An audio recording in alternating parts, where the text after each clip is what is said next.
Hello, boys and girls. This will be our reading of The Night at Dawn today. Today we will be reading chapters 8 and 9.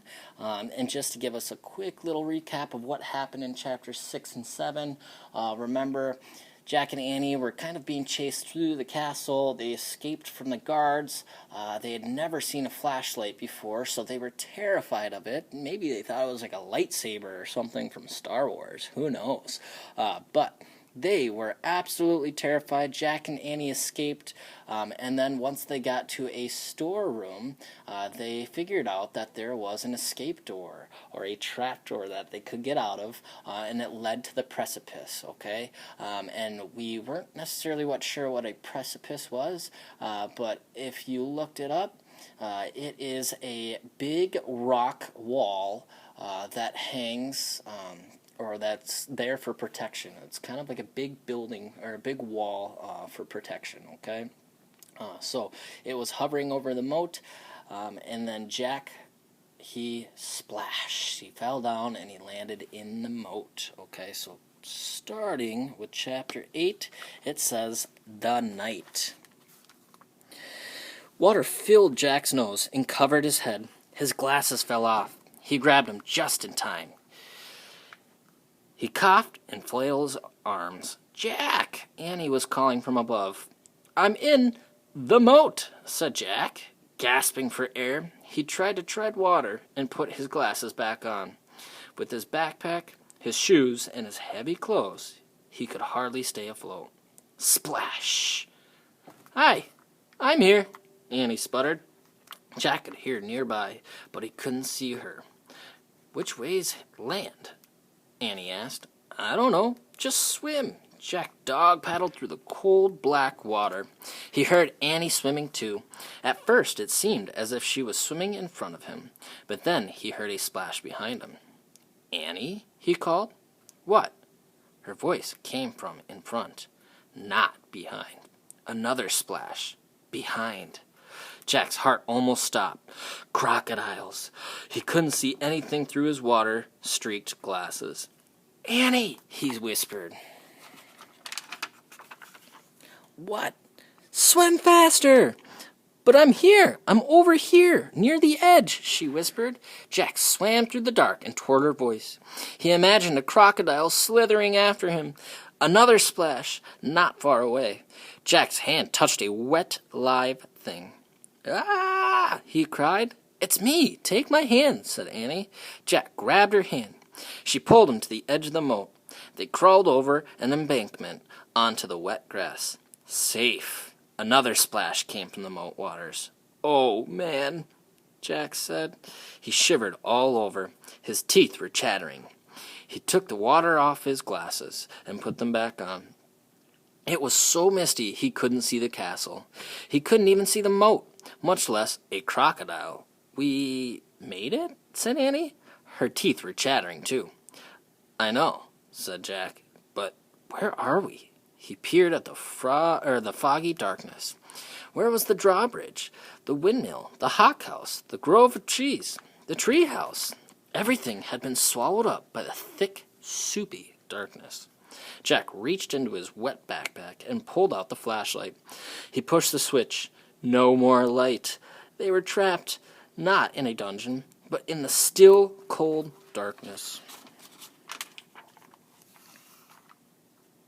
"Nay," a horse's whiny. Just then the clouds parted. A full moon was shining in the sky.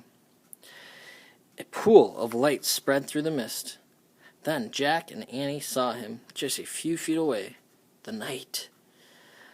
He sat on the black horse. His armor shone in the moonlight. A visor hid his face, but it seemed to be staring straight at Jack and Annie. Chapter 9, Under the Moon. Jack froze. "It's him," whispered Annie. The Knight held out his gloved hand. "Come on, Jack," said Annie. "Where are you going?" said Jack. "He wants to help us," said Annie. "How do you know?" "I can just tell," said Annie. Annie stepped toward the horse. The Knight dismounted. The Knight picked Annie up and put her on the back of his horse. "Come on, Jack," she called. Jack moved slowly toward the knight. It was like a dream. The knight picked him up, too. He placed Jack on the horse behind Annie. The knight got on behind them. He slapped the reins. The black horse cantered beside the moonlit water of the moat.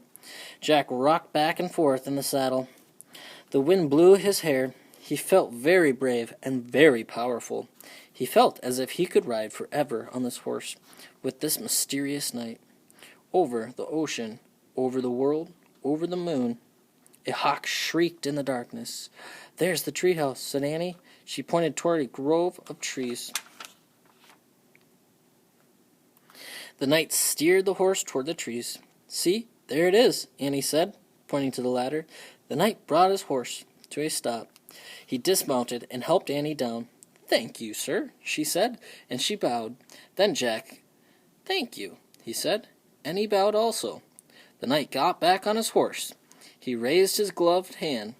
Then he slapped the reins and rode off through the mist. Annie started up the tall ladder, and Jack followed. They climbed into the dark treehouse and looked out the window. The knight was riding toward the outer wall.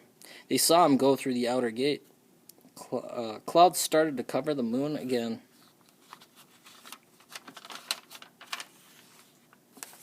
For a brief moment, Jack thought he saw the knight's armor gleaming on the top of a hill beyond the castle.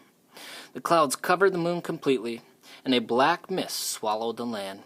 "He's gone," whispered Annie. Jack shivered in his wet clothes as he kept staring at the blackness. "I'm cold," said Annie. "Where's the Pennsylvania book?" Jack heard Annie fumble in the darkness.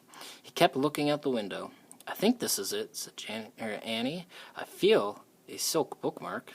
Jack was only half listening. He was hoping to see the knight's armor gleam again in the distance. "Okay, I'm going to use this," said Annie, "because I think it's the right one."